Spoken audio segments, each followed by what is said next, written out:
Whoopity fucking whoop. Whoop whoop. Live. We're about to go live here. Well, we're live right now. We're about to go extremely live. We live. This is the pre-live? This is pre-live. You ready, man? I'm ready. All right, I'm going to click the button. 3, 2, 1. What's up, everybody? How you doing? Whoop whoop. Whoop, whoop. My name is Keezy. I'm Carver Law, y'all. And we are Deck One Dealt. Absolutely. So today, so we've reviewed 2 albums so far. So far, so good. Going down without a hitch. Yeah, man. Just, knocking them a couple more slices off the cheese. Slice a little bit more off the cheese. A couple of notches under the belt. Yeah. So today we're, if you see behind me, we're going to be reviewing. We're just going right in order. We're going from Carnival of Carnage. Figured, fuck it. We'll do the sideshow EPs because they deserve just as much love as the Joker's cards. Some of them especially. Oh, absolutely. I mean, they're classics amongst juggalos especially, and myself included. And this one right here, I mean, I have a lot of love for this one. Me too, man. I just listened to it today and got like super waves of nostalgia. It was great. Loved it. It is such a grimy, just I don't know. It's a grimy album, man. It's awesome though. It is. I love it. I honestly think every single song on it is a banger. Like there's no shitty ones. Oh yeah, the beats were amazing. So I'm gonna bring that up here in a minute, and we're gonna discuss it. I just wanted to touch on a couple things first.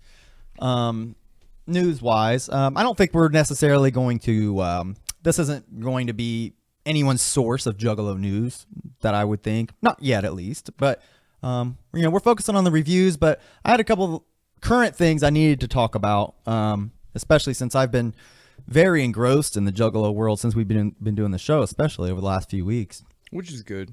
Yeah, I'm really digging it. I mean, it helps to get a perspective of where they're at now, from where we're at with the reviews. Yeah.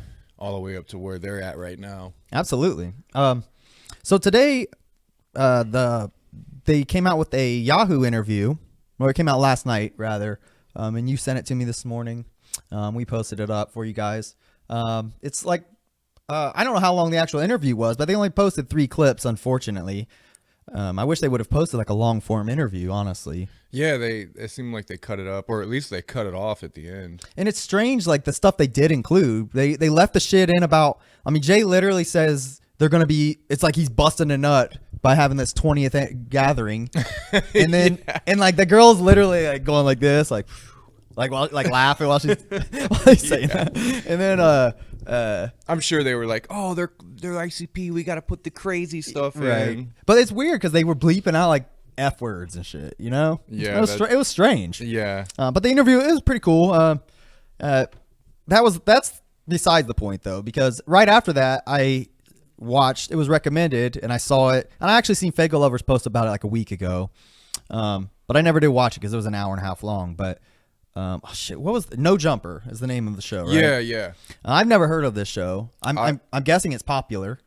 It seems that way. I've never heard of it either. I watched the interview, I think last week or something. Actually, when it first came out. So whenever it first came out. I think it came out about a week ago. Yeah, that's when I saw it because I just see it pop up and I'm like, okay, let me look.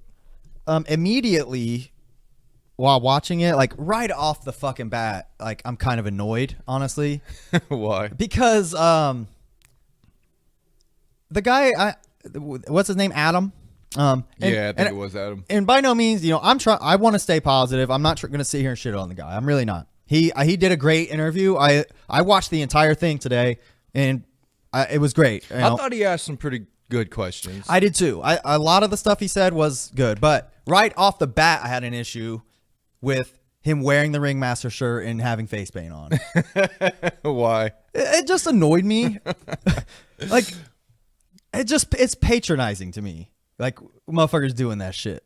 Like, he did it like almost seem like he's always been a juggalo, you know what I mean? Like he's just been so down. He has like this Ringmaster shirt that looks like it's from the 90s and shit. And I used to own that fucking shirt, by the way, but his face paint looked fucking atrocious. It was really like, Yeah, it looked like it was sweating off. yeah, like I imagine like Jay and Shags walking in like to They this were just interview, and they're like, unless they already like knew who the guy was and shit. But he immediately said like he's been into ICP since like 97 or 98. I was like, okay, well, Oh, you could tell like with some of the things they were talking about, like he had no clue what was no fucking clue. Yeah, like he knew some of the older stuff, but like from that point on, he probably hadn't listened to him, and then he got the chance to interview him, and he was like, "Oh shit, oh yeah, I got that shirt. Let me put some paint on." Right, and I think,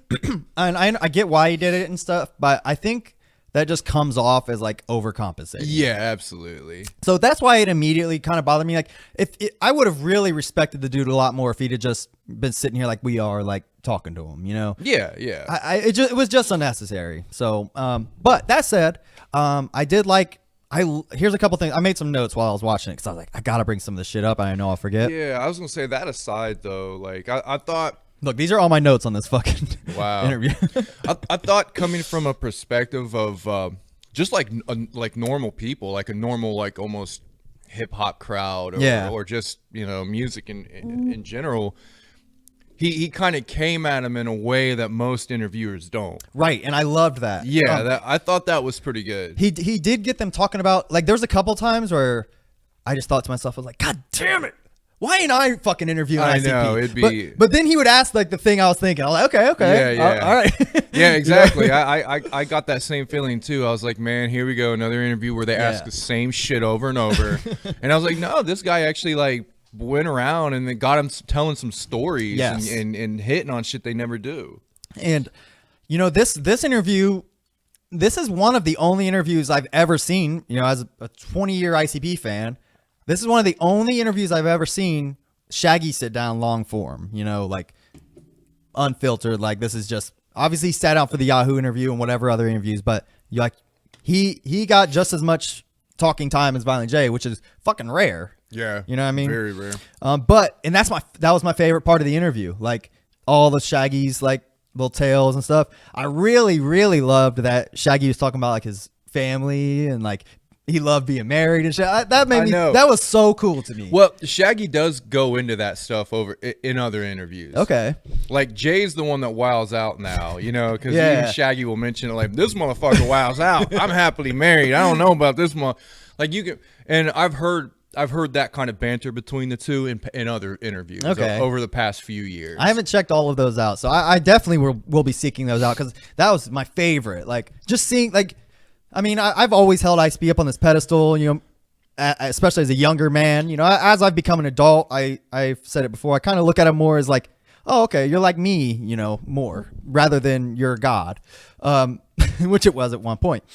But the point is, like, seeing, like, it humanizes them way more, like, makes me want to be their friends rather than just, like, slob on their knobs under a table, Yeah, especially Shaggy, man. He just seems fucking cool. Yeah, I know. He just seems like you could kick it with him and bullshit about whatever and like get into something dumb and like it wouldn't be a big deal. Yeah. Did you watch this interview or did this interview? Was that the thing that made you say you think Jay's a sex addict?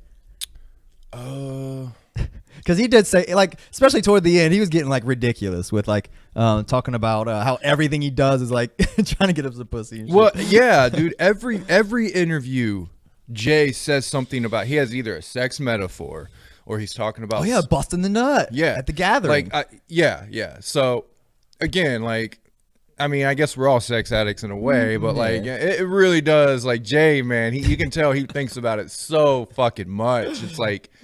That is his number one thing. That is his number one. That is his Shangri-La. Yeah. Is that almighty netting. Yeah. Excuse me, netting. Netting. If you watch the fucking No Jumper interview. Is that what the guy said? He literally called it netting.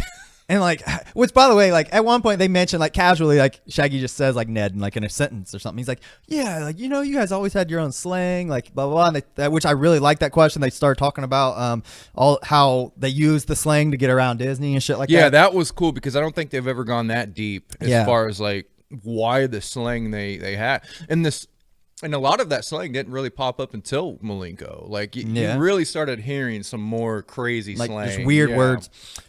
So that was kind of funny, especially considering like to an outsider, which this guy, I mean, let's be honest, I'm gonna say he is.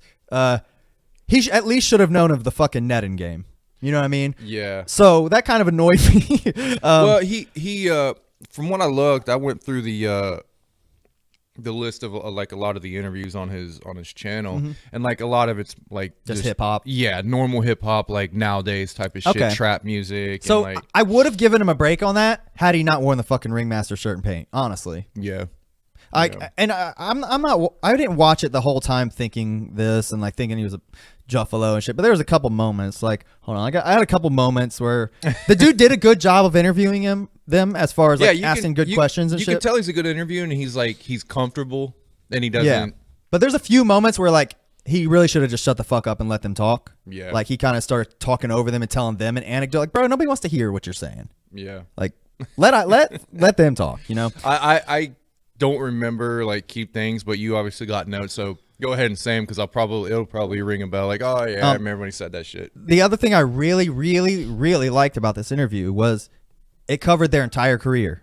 Like, I mean, if anyone doesn't know who like anything about ICP, you could watch the No Jumper interview and really have a pretty good taste of their entire career. Like, they cover it all. Like, literally talking about making music in their garage.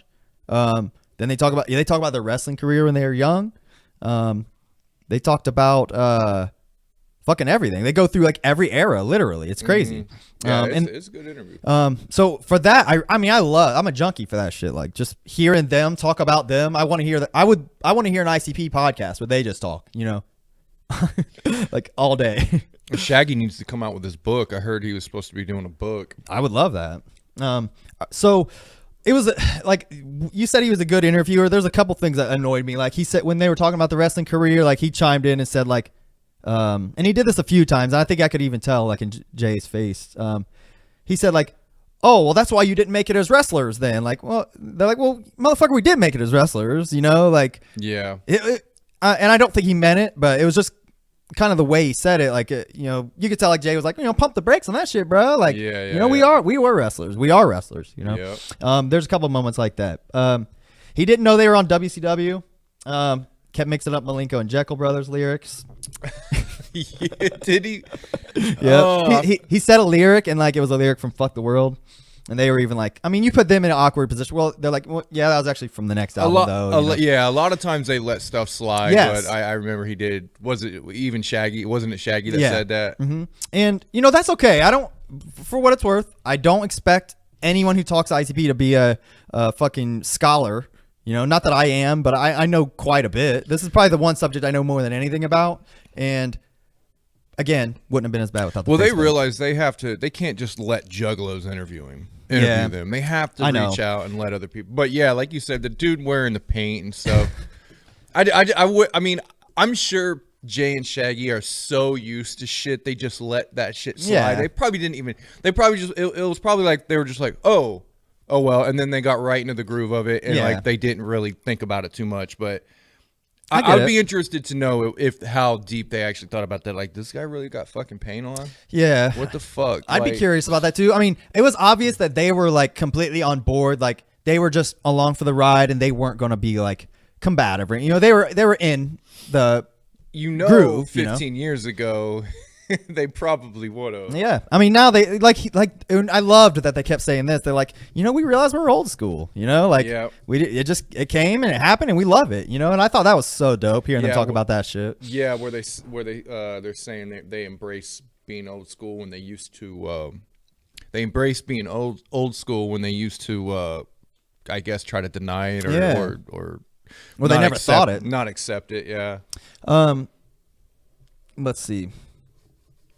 One of my favorite things about that interview, and it actually stuck with me, and this is something I'm gonna probably remember for a long time. Like Jay was like, you know, when he was talking about why they decided to be rappers, I loved this. He said, "Why do your friends want to be around you?" He's like, you know, ask yourself that. Why do your friends want to be around you? That's what's like cool about you. Do that in your music. and and people will come. I remember that. Yeah. I've that's so simple, but like it's such a. I mean, I think that's such like a deep thought that. I mean, but that's the recipe for all good rap. I agree, and I've never thought about it like that simple terms, though. You know what I mean? And then people go on, people say, "Oh, it's ICP. They're fake. Come on." But yeah, their stuff is cartoony, but it really is them. Yeah, I agree. That's how they feel. That's how they imagine. That's how they played. That is what they conjured in their brain as themselves. Yeah, yeah. I loved that he said that. And everybody. I don't care who you are. When you're rapping, it is good to be yourself and to put that in your music, and that's what people are going to like. But you still spice it up a little bit. Oh yeah, of course. Everybody does. Of course. They just took that and went boom, and like just to the highest extent they could. But I think a lot of what he was saying too, and to your point, is it's not even just like, I mean, because they started talking about that while they were talking about like the slang and the Nedding and thing and shit like that. I think it's just, it was just so natural, and they just fucking, did it. I had, let's see, another faux pas thing he made interview wise. He started talking about like, yeah, I mean, like, you got all these kids that are just like pieces of shit, live in the trailer park and blah, blah, and, that's your fans or whatever the fuck he said. I was like, and like, I forgot about that. They were like, Jay was even like, one of them was like, well, I mean, like, I hate when people, like, they started going into, like, our fans aren't all pieces of shit. Like, they're, doctors, lawyers. Exactly. Whatever. They always go into that. Yeah, doctors, lawyers. And I liked on the Yahoo interview, Shaggy's like, judges, and Jay's like, I've never met a juggalo judge. Yeah, he was like, yeah, I'll take that one back. That was pretty funny. And then at the very end, Jay was like, senators. And she was like, really, senators? And he was like, maybe. That was funny. I love that shit too. Yeah, he like called out Shaggy, but then he just and then he's saying senators. Oh, presidents, whatever. And then she called him out. Yeah, they're funny, man. They've been around each other too damn long. There's another thing he was talking about in that same thing. He was talking about and Jay said, he also said that he wants to see juggalos reach their dreams and shit. That was pretty cool. So they're being super positive. They talked a lot about how their music is positive, which I liked. I made a comment that said he says something Jay obviously doesn't like, and then they try to work with it and kind of try to spin it positively. So that goes to your point about them just being respectful and cool. One of my favorite parts too of that interview was when Shaggy calls Jay the master of magnets or something. I forgot about that. They're talking about the magnets thing, and like he's like, Jay's like, I don't know how the fuck do magnets work. They start talking about it. He's like, oh, you're the fucking master of magnets. It's kind of funny. The dude brings up Tila Tequila, which was annoying. Like, I mean, come the fuck on, man. Yeah, that's. And then he makes a comment about Busta Rhymes being more from your era, which I thought was weird. Like I don't remember that one. He said like they were talking about Busta Rhymes being at the gathering. He's like, oh yeah, I can see juggalos liking him more. Like he's more like your era. Like I was like, what? What does that even mean? Like your like era? 90s? I guess. Like it's all ICP's era. Yeah. This is ICP's era. Yeah, yeah, he's definitely. I see what you're saying. He's looking at them like they're old school. Yeah. A last couple notes, and we'll get into Beverly Kills, unless Derek has more to say. But they were talking about Post Malone. I thought that was cool that like Jay was like loving like that kind of shit. It was kind of I like seeing them give props where like you don't really expect it. But I liked Shaggy was talking about. He's like, yeah, I took my daughter to go see Justin Bieber. And Post Malone opened up for him, and he had like green braids and shit. And I'm like, who's this fucking homo? yeah. And his daughter was like, that's Post Malone. Yeah. Or something. Yeah. That made me like Shaggy said a couple things like he started talking about, he's like, yeah, we're gonna have like the night with Tila Tequila. He's like, we're gonna have a night with like Lil Kim and like Tila Tequila, like all these fucking broads. He's like, yeah, it was like the bitches night. Like he kept saying shit like that. I loved it. Shaggy has no he has trouble pulling that back. He forgets he's in the Me Too era and SJW but I still like that. I like the fact that he doesn't give a fuck. I love it. And people seem to like not care when it's ICP. I don't, certainly. They don't care. Like even you would think like even when the women are interviewing him, like they say stuff like that, and they're just like, whatever. Yeah. but then somebody else in that same seat, they'd be fucking, obviously ridiculed for saying something like that. Yeah, because what's the headline going to say? Member of Insane Clown Posse says broad. Says fag or something. Yeah. And I know they literally say fag on the first song on Beverly Kills, by the way, which is funny. Kind of, I would have never thought about it if we weren't in a Me Too time, but it's kind of weird. Like where's that other little rich little fag? I'm like, whoa. Dude, that word was used so much in the 90s. I mean, we grew up using it. Oh yeah, I use it all the time. I'm not fronting. We grew up, I've stopped. Yeah, I've stopped saying that word for a few years now. Yeah. I probably haven't said that word in 5 years. Yeah. But it was just part of the 90s, man. That was slang. That was what people said for like, just like calling you a bitch or you're you know what I mean? You're a piece of shit. You're this. You suck. Fucking you're that. fag. Yeah, people just said that. I call my brother fag all the time. Yeah. I mean, I'm literally saying fag over and over on this podcast. Yeah, you don't call gay people fags. You call your friend fags for acting gay or something. I forget what the line is for that, but like, yeah, you're right. You call people fags when they're being faggots, not when they're actually gay. You know, that's rude. Yeah. So I mean, but if they're being a faggot, call them a faggot. You know. All right, that was all I had. The last thing. The last note I had was his little anecdote at the end where he's talking about his mom seeing him. This is talking about the interview, by the way. His mom seeing him while he was like wearing face paint and beating up some kid on Halloween. I feel like that anecdote did nothing more than two things, which is one, try to make him like look cool for beating someone up on Halloween, like to ICP. Like I don't know why they would care. But two, like try to make him sound like he was down for such a long time that he was wearing ICP paint beating someone up. I think they even commented about like but you know what that made me think is like, oh, my mom saw me wearing ICP paint beating somebody up. Now she thinks ICP is like so evil and brainwashed me. I'm like, yeah, like why did he even bring that shit up? Yeah, I thought that was kind of off the wall. Why? I mean, why would you be beating someone's ass wearing ICP paint? Like when they're sitting there trying to say they have positive things in their music. Obviously, you didn't get it. Right. Yeah. So those kind of things annoy me. I mean, I wouldn't have been bothered again if it just seemed like a outsider kind of interview. You know, if he would have kept it like real like that. But I was very bothered by the fakeness of that aspect of it. But that said, anyone who puts ICP on their platform and gives them an hour and a half to fucking, tell old stories and shoot the shit, I'm all for it. And I'm very, very happy that they did it. Yeah, it was a long interview. I loved it. And I as much as he did do some goofy shit, I thought he did bring up some good questions. Yeah, I agree. But the whole time, don't get me wrong, it'd be like a dream come true if like this podcast popped off and ICP wanted to come on it one day. You know what I mean? But I mean, I'm living with the reality, especially with the random shit I've talked, on some of their decisions over the years. I'm scared of that. But don't get me wrong. If I did it, like all it did was make me think of like, what's some shit I want to ask him? I want to know more about like their personal life and shit personally. Yeah, their thoughts in their head. Yeah. I already know about the career shit. I want to talk about the deep shit. Yeah, I want to know like, hey man, like what kind of movies do you like? Yeah. What kind of cartoons did you grow up on? Like, yeah, what kind of drugs have you really dabbled in? Like have you done any psychedelics? Yeah. And I know they haven't for the most part. And that was another thing about that interview too, where the dude brought it up several times. Like, you guys had to be like addicted to something. I mean, like, dude, and that's not my question. That's not my question. Yeah. Like, are you addicted to drugs? My question is, did you ever do any type of drug that maybe like expanded your mind to think about something certain?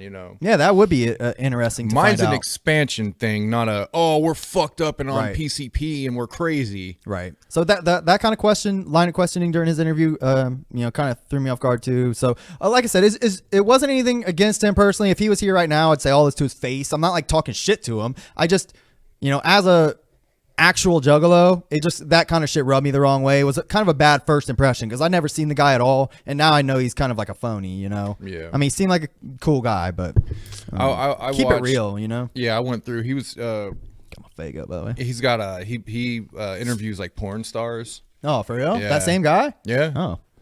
And the channel is just.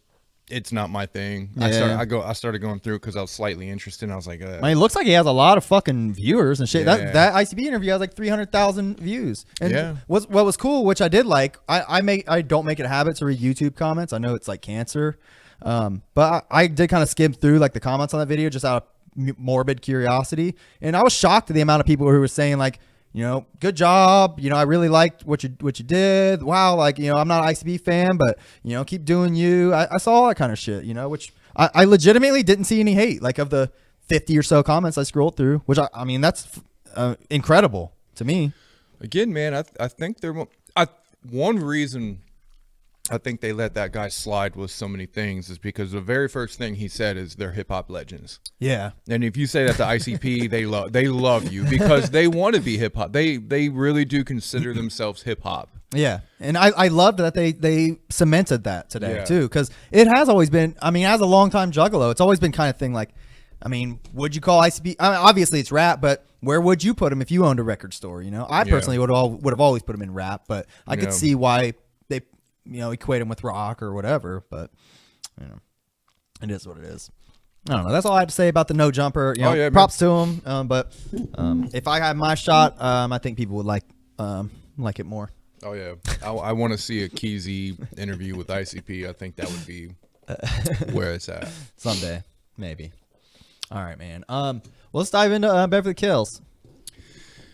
Yeah, I actually have not listened to this album in a while, so I didn't like pre-game it and listen to it at all. But okay, I know. I mean, this album is cemented in my brain. Yeah, it's so good. The first track is Beverly Kills 50187 title track. This album only has 6 songs, and all of them are fucking great. There's a couple things they do on this album that I love. Well, besides everything, there's the cover right there. Oh, the cover is iconic. It's so grimy. Like, I mean, it looks like one of those album covers that people like don't really. I don't know. Like, it's not like professional, but it's so tight. It fits the album perfect, I think. Now, you had the original comics, right? That this art was based off of? I had the one, yeah. Is this a cover of one of the comics? Not that I know of, no. I'll be honest, I only know of them having one comic. They just had one? As far as I know. Now, in the shockumentary, didn't Vinny, the ICP kid, didn't he have multiple comics when he was holding them up? He may have. I don't recall, honestly. It's been a while since I've watched that, but I only had the one. It was like a reproduction, but they sold it at one of the gatherings. But I've never seen a cover of a comic that has that on it. Okay. But I could be mistaken. I don't know. But this is basically the art, like, that was on that Wicked Clowns comic? Yes. Yeah, like Shaggy did that. The Wicked Clowns. So Shaggy did the Wicked Clowns and this. Yes. Okay. I do know that. That makes sense. But yeah, this first track on Beverly Kills, first of all, it's a minute and a half in right now, and it starts like there's no intro on this album. It starts with the first track, which the beat to that is. Let's go back to it. Yeah, we can play a couple of seconds. So it's got the whistle or the really weird synthy thing that you hear right there. It sounds like very carny. It almost sounds like a 70s synth. Yeah. But I'm too quick. I thought this was one of the almost more like just dark sound, just dark lyrics. Like Jay was almost scary in this album. Yeah, I noticed that too. Listening to it today, I mean, again, I was like, he's like, oh, you could tell he's like gritting his teeth. Like, yeah, some like of it, he seemed like. So when I think of the whole rich boy, they don't like the rich boys. Yeah. This album really is that. Yes. Like they are, I mean, they seem scary with the hatred for the rich in the album. And that's, I mean, the name of the album is Beverly Kills because this first track, they literally, well, besides this little weird intro song, the first track is just them murdering everyone from 90210. That's the idea of the track, right? Yeah.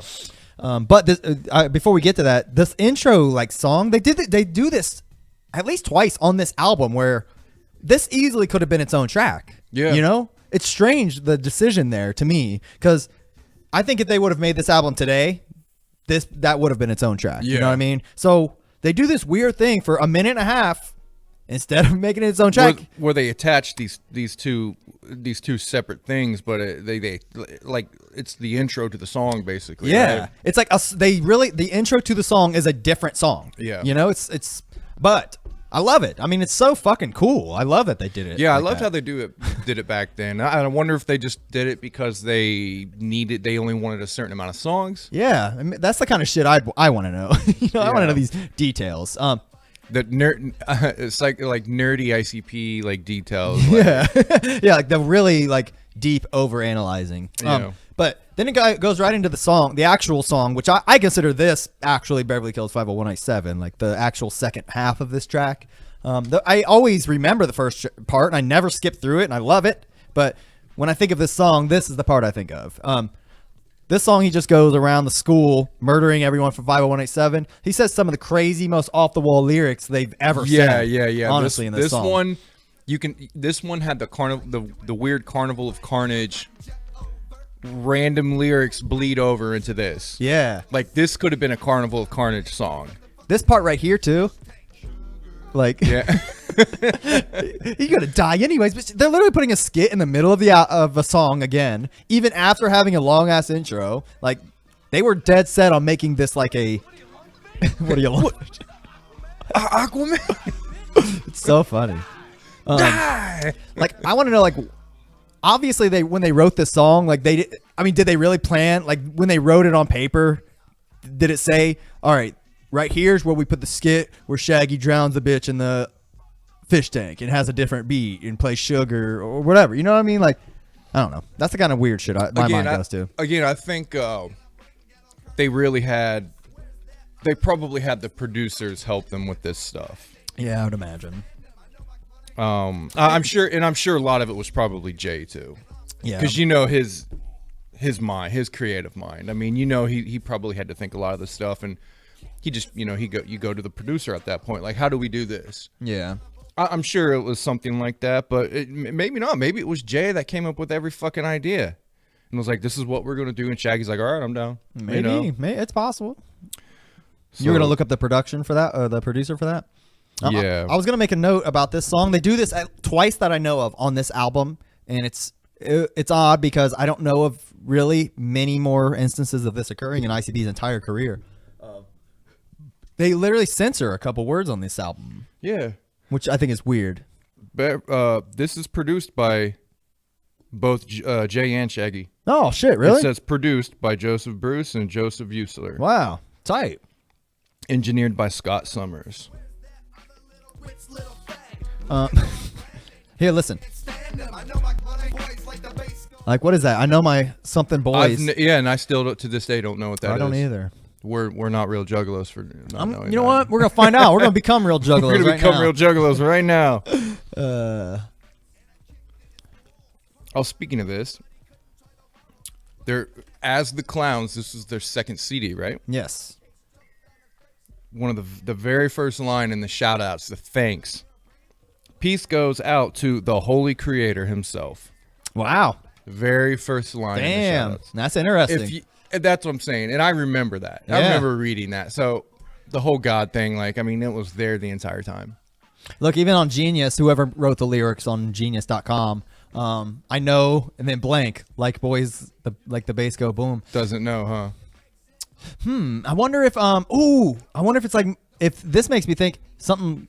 I know blank likes boys like the bass go boom. Maybe he's talking about somebody. Maybe he's talking about one of the actors. Yeah. Looking for Brandon because we can't stand him. I know blank by blank like boys like the bass go boom.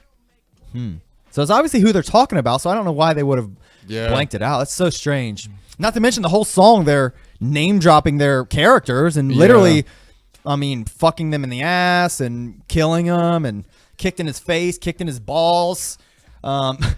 Yeah. One of my favorite lines, one of his sideburns is sticking out. One of his sideburns was sticking out like that. I was like, I would imagine, like, when I heard that lyric, it's like a piece of skin with like the sideburn still on it, like shut in the locker door, like dripping with like blood, like bloody matty hair. That's so weird. Like the sideburn is so like prevalent or whatever that it would actually stick out, like you would notice it. That is funny. It's a funny thought. I don't know. But yeah, that song, man, it's, I mean, to me that song's like a fucking classic. Like I know every word to it. It's fucking awesome. Like it goes, it's great. All the little mannerisms. Great storytelling. Yeah, it's so sweet. The next song is 17 Dead, which again, this song starts with a skit. I hear this song still played in grocery stores every time I go into one. By the way, not the song in the background. Oh, really? I don't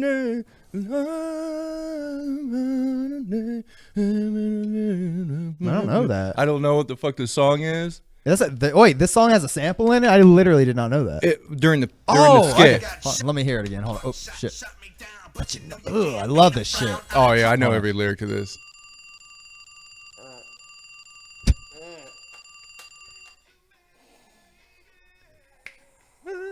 I never paid attention to this.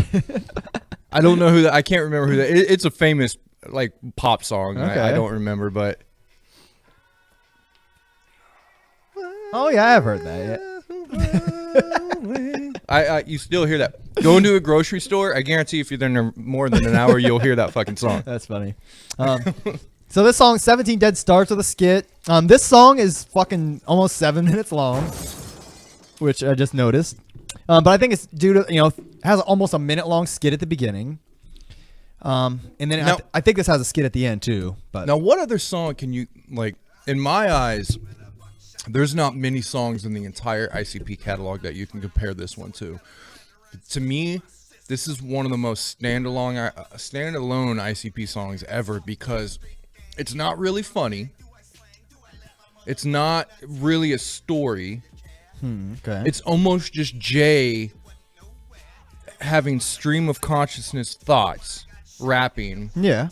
Okay, I see what you're saying. Obviously, there's a whole 17 Dead thing, but like, what does that even mean? Yeah, he's not telling a story about like the 17 people or 17 this. He's not telling like this, obvious thing. Yeah, and that's a good. That brings up a good point too. Like to what I was saying earlier. Like, why in the fuck did you write this song? Yeah. That's the kind of questions I have. But I know for a fact that like he was here now. He'd be like, I don't know, like.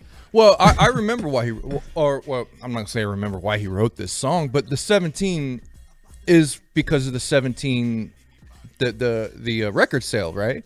I think that's what the 17 tale comes is. from. Yeah. So he just. This song is almost like. Oh, I'm sorry, I didn't mean to cut you off. Well, I'm sure I'm about to say what Yeah. you're saying. This is what do you want to say? A shout out to the first 17 people that bought it. Yeah, that's a great way to look at it. I've never really considered that, to be honest. But yeah, so that said, then this song is, you're right, this song is like a stream of consciousness. It doesn't really say much, but it's so dope. Like, yeah, everything he says is so tight. It's like it's Jay just rapping. Yeah. Like Jay just really just rapping like a real hip hop song. Yeah, like a hip hop, like any type of hip hop song. Like, I'm trying to think of what at the time during this era of rap music. What this, I think, what would it be more closer to like a West Coast type of song? I'd say so. Yeah, especially with that beat and shit. Yeah, I think this was more like Isham was doing this shit. You know what I mean? Yeah. Like back then. And this is like every Isham song is like he doesn't really tell a whole lot of story. He does, but most of his songs are just bullshitting. Rapping. Yeah, and this is produced by Isham. Oh, okay. This beat.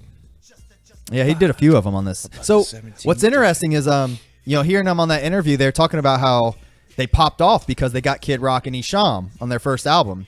And then literally next year, Isham's producing their fucking album. You know what I mean? He's talking about how he paid Isham $500 or whatever. And I did like that too when he was like, Kid Rock was like, yeah, I want $600. I've heard that story before. I think it's in the book. But they're like, don't go telling the rates and shit. Yeah. Yeah. That's just funny. But yeah, this song, I mean, what more can you say about this song specifically? It's super dope. Yeah, I mean, it's a great one. All over my neighborhood and shit. I like this little end skit. Just Shaggy sounds high as hell. Shit, this is like the middle of the song. Yeah. Oh, yeah, that's right. This is the middle. Straight with a little bit of mustard. Yeah, like I don't even know what the fuck he's talking about. He's talking about eating a fucking body. He's like, and it tasted kind of straight with a little bit of mustard. Rich big fucker. Take a deep breath. Makes me go batty. People in hell were rich when they died, they're still talking about richies and fucking man, hell and heaven. Yeah, man. I remember listening to the song so fucking much on repeat. I wrote the lyrics down, memorized them, man, and rapped this shit. Used to just fucking walk around at work rapping it. Yeah. I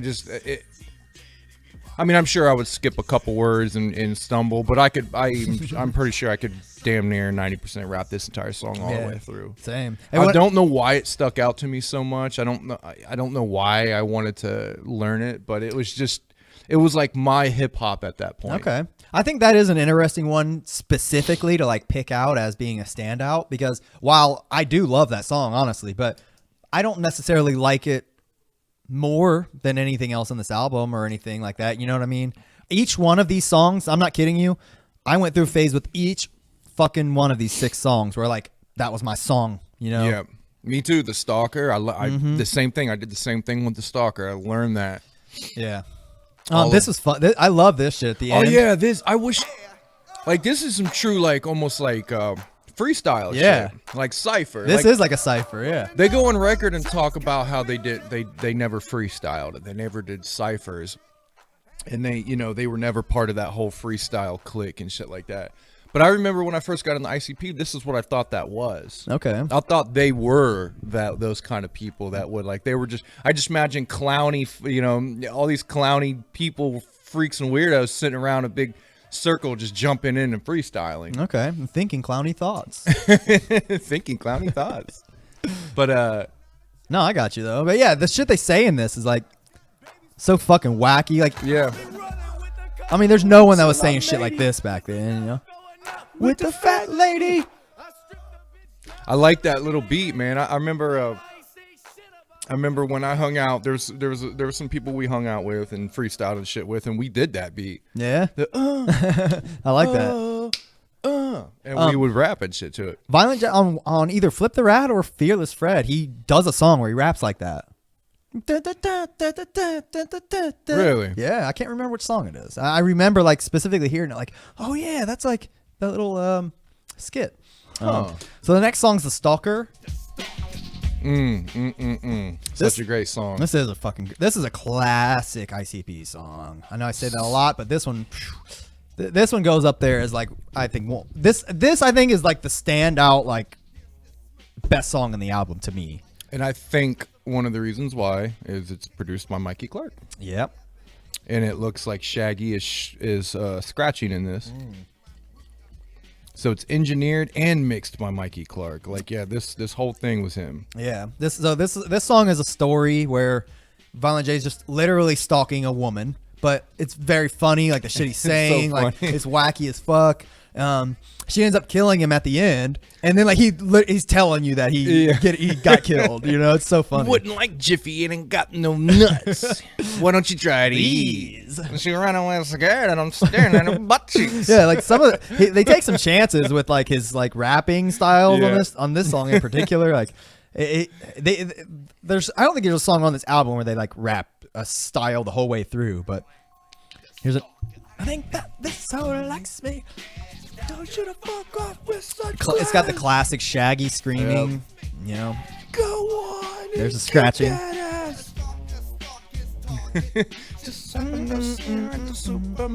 the beat just there it is.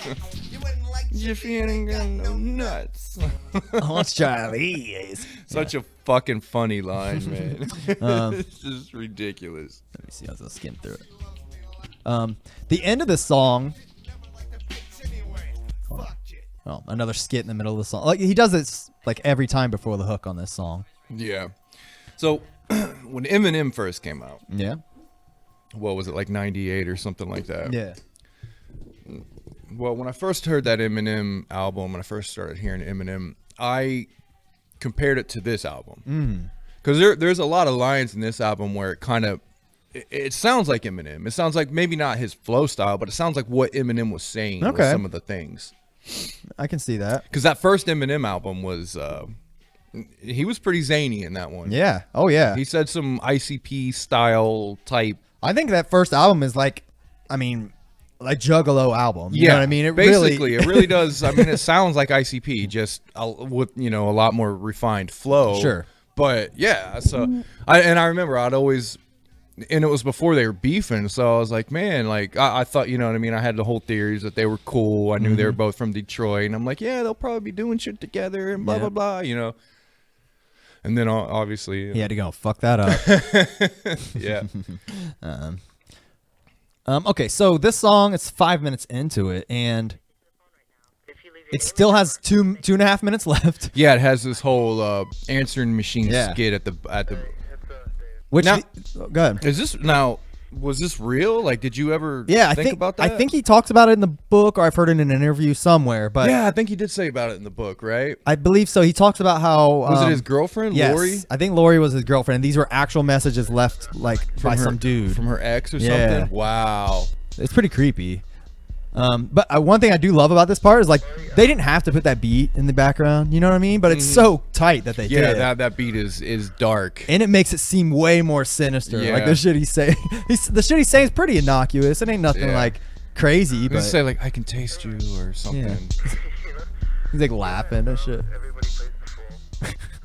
God, it is creepy. Like the shit he's saying, like I can understand why like it impacted him enough to be like, we're gonna throw this at the end of our fucking album.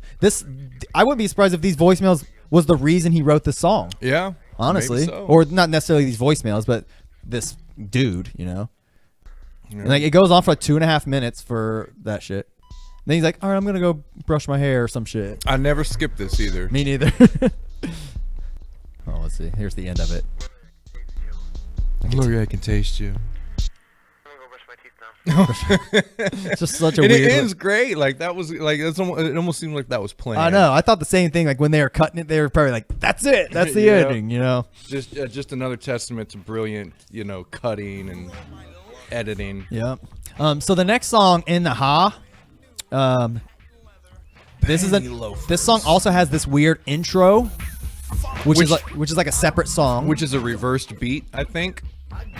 Oh, I think it's a beat that's reversed and slowed down. Oh, it does sound like that. Now that you mention it, that's a good point. So they do this weird rapping over it, but it's like so strange. It's almost like spoken word. Yeah. It doesn't have much of a oh yeah, this is you, and they repeat it. Yeah. Yeah. Yeah, and this is one of those songs that really painted the dark picture feel that I had of this album. That, like I said, it was scary. It was almost like this gave me that feeling. Like, man, these guys are not to be fucked with. You know. I almost feel like this little intro, like, not that they should have done it, but it seems like it could have been the very beginning of the album. You know, as the intro. I mean, I'm glad they ended up going with what they went with. Don't get me wrong, but because they're like introducing themselves and like shit like that, which I mean, for a lot of people, this may have been their first like ICP album they bought. You know what I mean? Like back then, at least, considering Carnival sold 17 on its first day. But, anyways, nevertheless, it's cool. I mean, I don't ever skip this. I don't skip anything on this album just to get that out of the way. It all flows so well. Yeah. Oh, fuck you, fucker. Yeah. This shit's tight. Motherfucker. Yeah. I also love how this song kicks in. I literally don't know what, like, to this day, I don't know exactly what's said on this, some of the lyrics on this album. Oh, yeah. There's that with every album that for me, but this one definitely had some puzzling lyrics on it. Yeah. For that at least had me scratching my head for a long time. That's when it changes. Like snooking. What did he say there? I was snooking good. That's why I was thinking of that. I was looking good. I was snoozing. I'm gonna see what Genius has to say about it. I was snoozing good. Let's see. Yeah, according to Genius, I was snooking good. I'm gonna look that up. Yeah, what the hell is snooking? Like I've never heard that slang. Snooky. Just like I never heard chilling on the corner butt naked hurting Fruit Loops. I never heard of hurting like ever. That was one of the suggestions I made for the name of the podcast. Yeah. Chilling. What was it? Fruit Loops and moon boots. Snookin' top definition is a female who is desperately searching for a man, often not having any luck. So let's go back. What was the lyric Maybe again? creeping? Yeah, I was snooking good in my bed. So it's also going out, snooking for love. Yeah, I mean, I don't know what the fuck they're saying or if what are they like?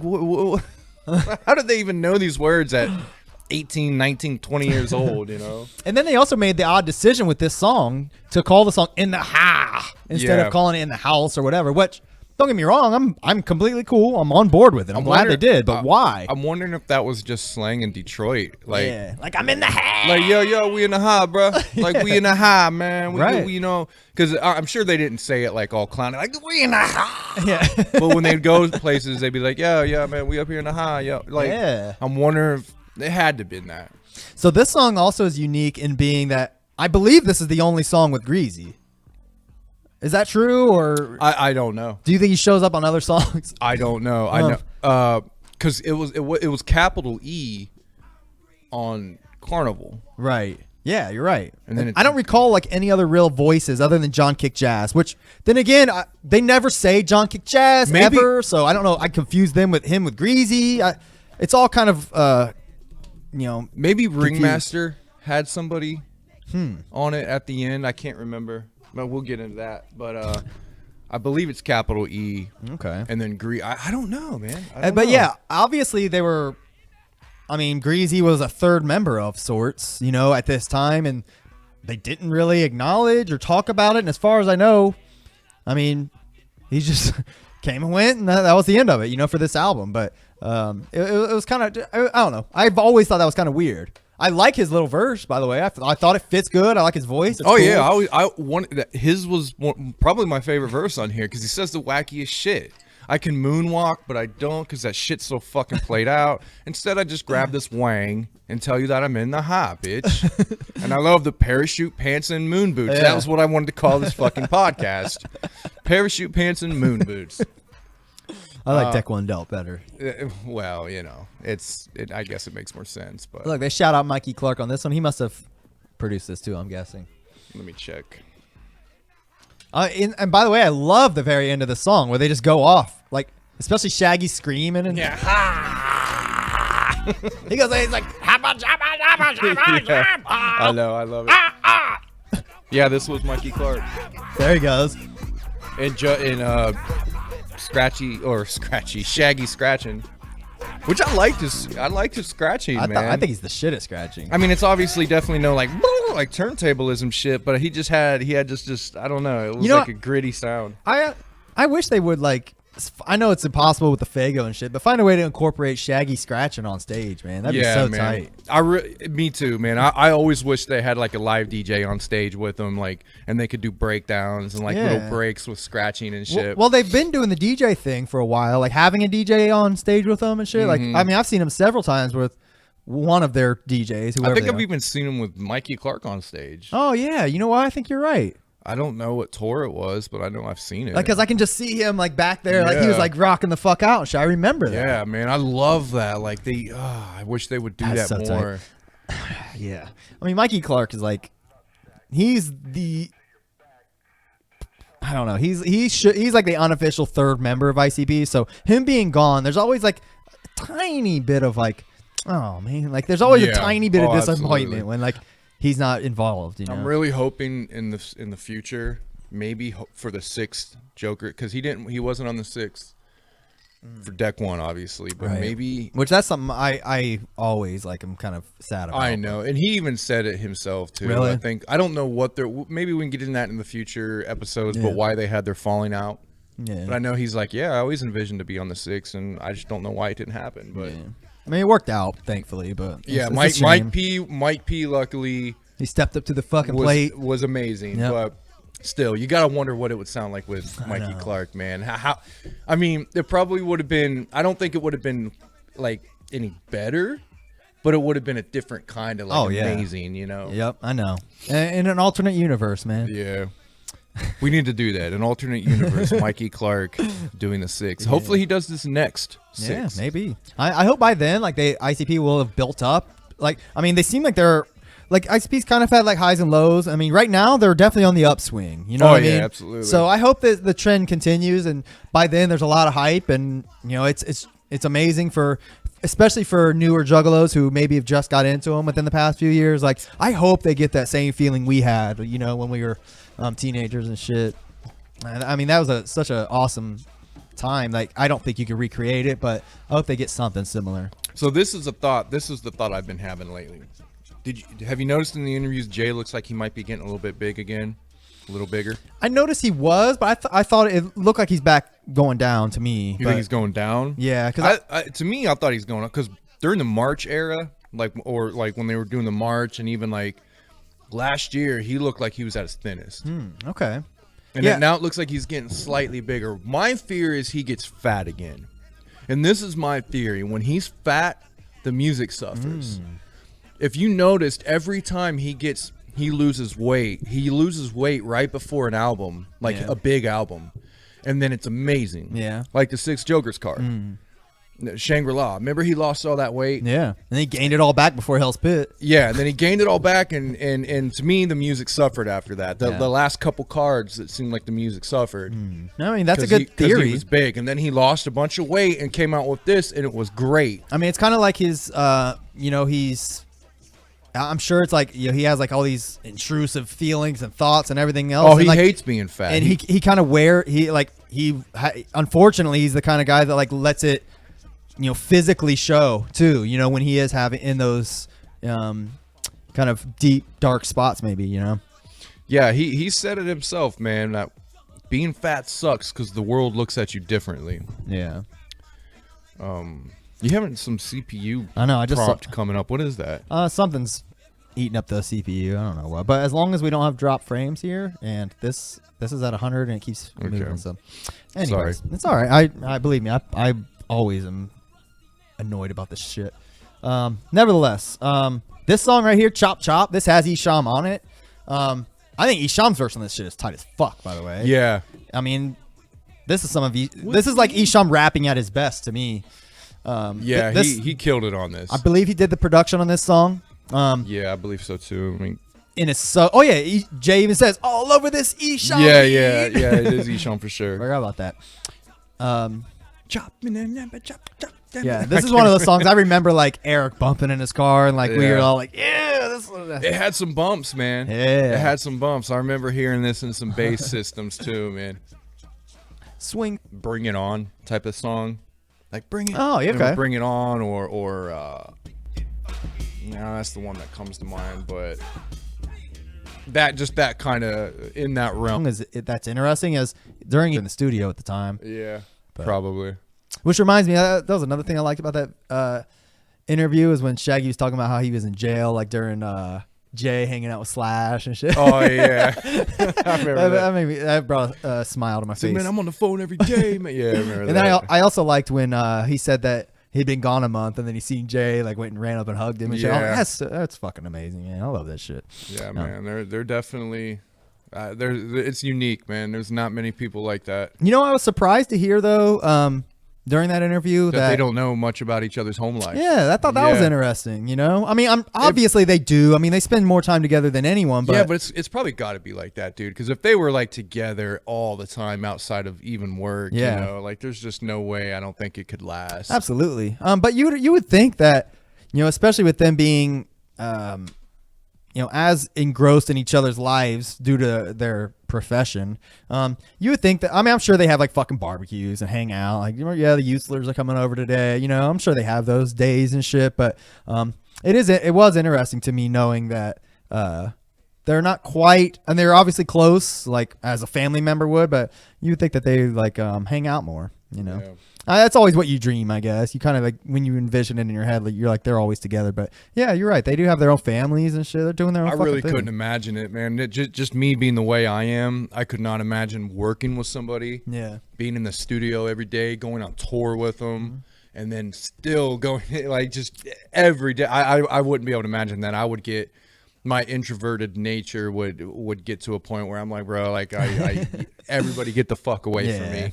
But they did mention something about that. A lot of times they have their own tour buses. Each one will have their own. I thought that was very interesting. That would be dope, bro. Like, I know Shaggy was like, but even when we have to get on the same bus, I'm like, that's cool. Let's do it. Like he's down for it. But yeah, I love that. I guess just having your own bus is a plus. Yeah, but like, there's no problem being on the same bus. Yeah, that's pretty cool. All right, so this last song, I know you probably have a lot to say about this song. Joke Your Mind. Yeah. To me, Who produced this, by the way? Can you look that up? It sounds like Mikey Clark, but it sounds like some like it is Mikey Clark. Like I know Jump Steady talks during this song, right? Mm-hmm. He talks at the beginning, or is he at the end? Anyways, I can't remember. But I know I absolutely love this song. This beat reminds me of like one that was like on Jump Steady's album or something like that. Yeah. You know, I don't know why I get that weird feeling, but I really like this song.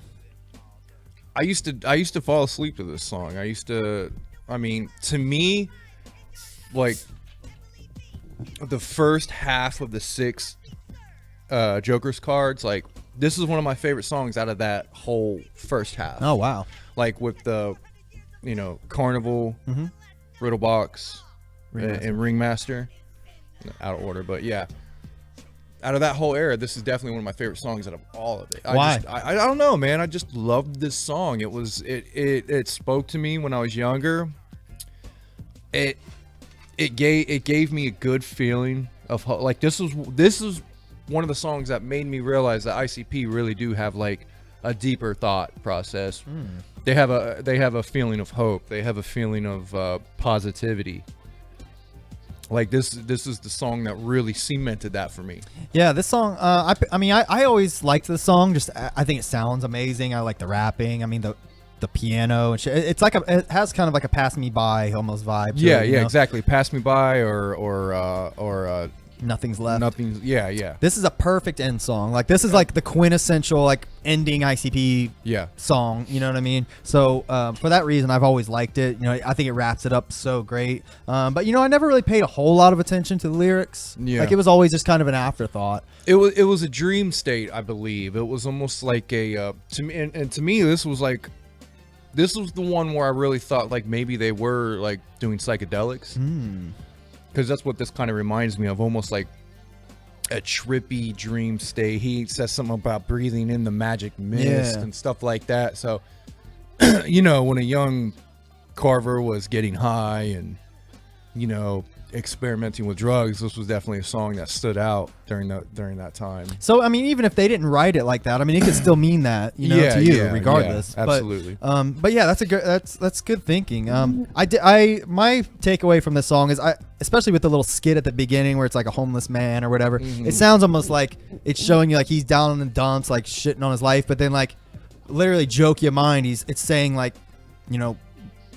trick yourself into like, seeing the light essentially. And they're talking about the carnival and shit, like jugglers jump from cloud to cloud and shit. Yeah. Like they're saying it's essentially heaven. Yeah. He's saying they're going to this homeless man who doesn't have shit and saying, you actually do. Like in the end, you have the carnival, you have just joke your mind, and you'll get there. You'll be there. Like this isn't what life really is. Like what's next for you is better. Yeah, I hear you. I think that's exactly the what they're trying to say. Yeah. I mean, just some of the shit they say, like ring them bells, ring them loud, like you said. Like, oh yeah. Yeah, and this is where they kill it all.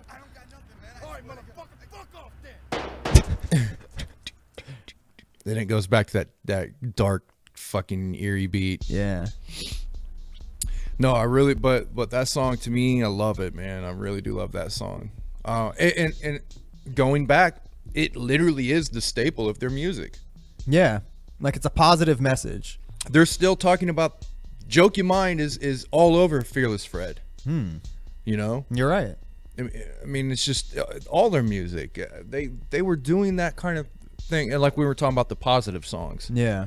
That's one of them that I always thought as a positive song. I remembered us talking about that when I was listening to this today, and I thought about that while I was listening to the lyrics, and I agree fully. Yeah, like 100%. This is certainly like this is probably the first one. There was no music back then that outside of ICP that I listened to that gave me a positive feeling like Joke Your Mind did. Yeah, it was so weird. And I listened to. A tape. I mean that was the original for me. Oh yeah, it's green. This is green. Oh yeah, you're right. Yeah. We'll take a picture of it and post it up. Anyway, this is the original Beverly Kills tape I had. Yeah. And that's what I would listen to. I'd go and I'd sit down in my mom's car and fucking just sit in the driveway and put that in and bump it, you know? Yeah. Yeah, that's just tight. Yep. I wish I still had the case for it. I could just groove out to this all day, man. What happens at the very end? I forget. There's still a minute left in this. I think it just goes and ends. It just goes and I'm ends. not sure. Fuck. I mean, we can. I was just trying to see. 10 seconds left. Okay, and this is the last 10 seconds of the album. So one thing that's interesting about this album, shortest song is 5 minutes and 43 seconds. Oh, I'm sorry. Chop Chop's 5:02. Because they squeeze so much extra shit in it. I mean, this is only 6 songs, but I mean, this easily is like 10 songs worth of album. You know what I mean? Yeah, like, it's like a 45-minute album, right? Yeah. It's a great one though, man. I mean, every single song. I literally don't have a single bad thing to say about it. I think it's definitely one of the most flowing sideshow albums. Yeah. Yeah, each song being as long as it is with the skit sandwiched in there, and like it just, I don't know. To me, it flows so well. It sounds like they were all like wrote and recorded in like a month. Yeah, you know? I mean, to me, it sounds like everything was done at, like you said, a month. Like even the same day in the same room. Like the same. They were all. You could tell like the mindset they were in during that. Yeah, the mixing and mastering all sounds consistent. Yeah. I did make a note that said one interesting thing.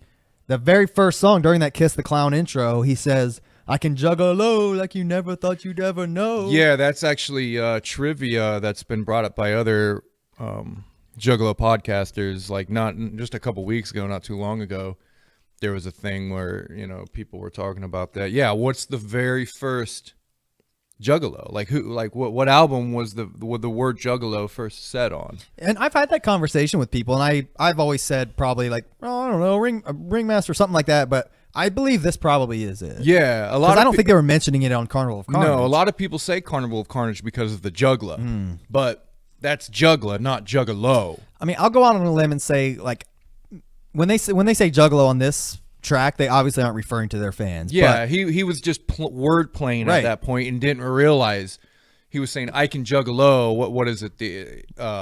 He's using it as a. I'm screwing up my fucking. He's like, I can juggalo like you never thought you'd ever know. Yeah, he's using it as an action instead of calling that. A verb. Yeah. Yes. I ain't swallowing nothing, Jack. Yeah, because he says, see me breathe fire and swallow a knife. I ain't swallowing nothing, Jack, but I can juggalo like you never thought you'd ever know. I think he said it just because he wanted to rhyme. Never thought you'd ever know. You know? Yeah. It's instead of going, I can juggle. It's juggalo. It's a 3-syllable word. It just worked better for the rhyme scheme. But little did he know, that was going to set the, that was going to fucking grow into something he could possibly not even imagine at that point. I think the first use of it as it is today, though, is probably on Riddlebox. I can't pick it out off the top of my head, but I think there's a moment there.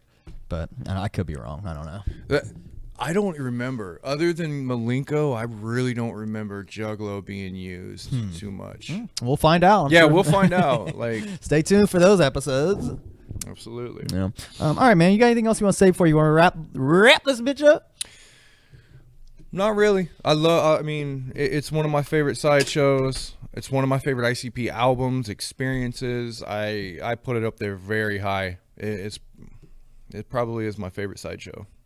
It's a fucking great one. It's a classic. Yeah. I don't think it's my favorite, but that's only because I love ICP so much. Like it's just like they're just. To me, there's better shit, but I love it all, It was also one of the first albums I got. One after I discovered ICP, it was one of the first albums I got, the tape. And I don't know, it was just an experience for me that I really love to this day. Do you ever, like, when you are listening to, I had this thought the other day, when you are listening to old ICP shit, normally, like, I kind of lump it all together as, like, ICP and shit, but I have this weird... While Great Malenko is like my favorite album of all time, and I love every minute of it. Like you say your album of all time, not just ICP. Yeah, right. Okay. But there, like when I listen to it, it's almost like there's a disconnect because it was the first one, and I remember listening to it and not knowing who ICP was. So sometimes when I listen to that, I have this like non-fan kind of view of it. It's weird, like especially when I'm listening to like the Ned game. I remember like not being able to tell the difference between their voices and shit like that. Yeah, I was like that. I think Riddlebox was when kind of like the first Joker's card that I listened to in one setting by myself type of thing. Because when I first heard Ninja was the very first ICP song I ever heard in 8th grade.